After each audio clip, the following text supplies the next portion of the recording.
Here we have a log equation that we want to solve, but in this one we do not have a constant term. Every single one of the terms in our equation is a natural log expression. So we still want to combine our terms on the left-hand side. We're going to combine these using our properties of logs. Since these are two natural logs being added together, we're going to use our sum of logs property, which says if you have two logs with the same base being added together, we can combine those together as one single log with the same base and multiply their arguments, the things that were inside.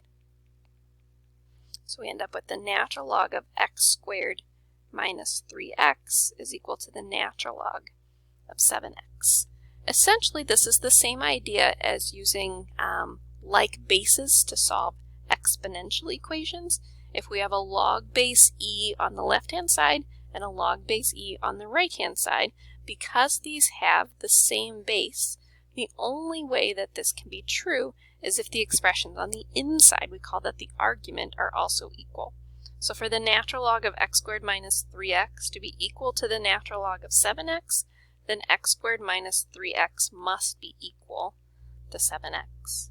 So we're left with a quadratic equation that we want to solve here.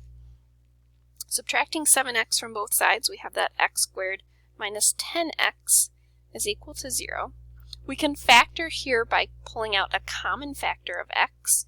So if I factor out an x, I'm left with x minus 10, and then set each factor equal to 0. So I end up with x equals 0 and x equals 10. Keep in mind that we said that we have some limitations when we're working with log expressions, that you cannot take the log of a negative number, nor can you take the log of 0.